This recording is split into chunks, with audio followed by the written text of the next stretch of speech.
I'm giving up a couple of my tips for things that I learned in the first couple. I've only been a month now in northern Spain, and some things I'm learning that might be helpful if you're considering making this trip or if you're just considering visiting. The first thing I have are my three tips on driving in Spain. There are a whole lot of tips. There are lots of them, but these are the three that did not necessarily show up in my research before I came. And I have my notes over here so that I can keep things in order. The first thing is get an international driver's license. First and most important, especially if you're planning on staying.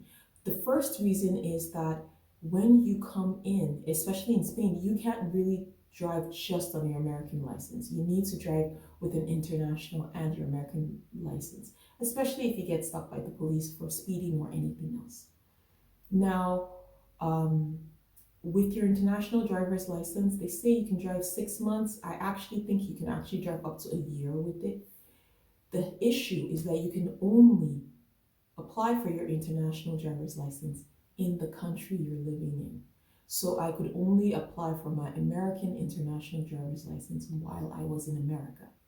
So very important before you go, it's a quick stop. In the United States, you just show up at a AAA and you take a passport picture. I think I paid $15-30 and they just take my American driver's license, stick my picture on it. In 30 minutes, I was done. It's not the DMV, so it doesn't take as much time. Mine was pretty much empty. So if you live in a city where the office is busy, just go somewhere outside into the burbs where it's less busy and you'll get it done. My second tip is to consider getting what I call a Latina driver's license. So if you happen to spend time in Mexico or any of the other Spanish speaking North American or South American countries, if you have the opportunity to get a driver's license there, try and get one because to get a Spanish driver's license, you can just convert your license straight. You don't have to do tests, you don't have to do exams or anything of that sort. But with a United States license, I'm going to have to do the learner's test, I'm going to have to do a driving test. So if I had those kind of connections, I would have saved myself a bit of money and some time. So if you have the opportunity, do it. Third thing, learn how to drive a manual car. I learned that was the one I learned a little too late. Coming here, you don't necessarily need a car. In the city I'm in, there's a lot of public transport, but where I work is a little bit in a farm area, so I do need to get a car to get to work. And right now I'm renting, and the price differentials on rents are amazing. It's like $15 a day to rent a manual car, and it can go up to $40 a day to rent an automatic car.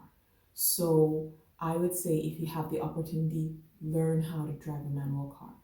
I actually learned 2 weeks before I was leaving that, oh, it might be a good idea to learn how to drive a manual car.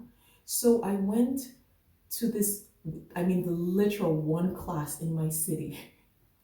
And I took a 4-hour driving class. I felt very confident. The problem is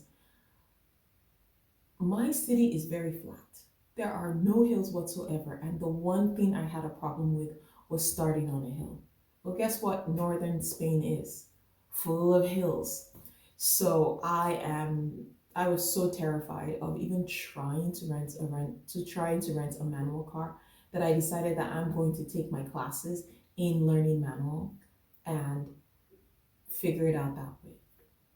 Another thing about the driver's license that you get here in Spain is that if I decided to just go do a driver's test right now, I would only get a license that allows me to drive only automatic cars. So if I want the full driver's license, which is automatic and manual, I have to take my test in manual. So that is one of the tricky spots that I'm in right now. So those are my 3 tips on things you might want to look into when you're driving in northern Spain. Before you leave,